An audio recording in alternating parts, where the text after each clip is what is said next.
See if you can guess how much our HVAC company has spent on gas from January through August. Maybe 100,000? 100,000? Yeah. $5,000? 5,000? Yeah, 5,000. I think like 10 grand. 10,000? This year,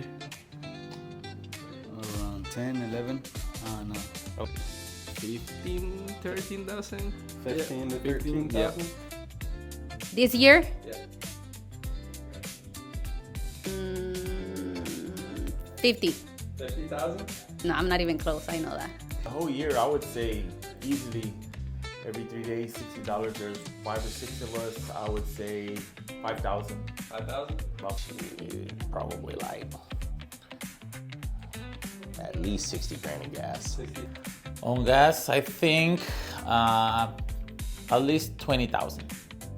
$9,984. Really?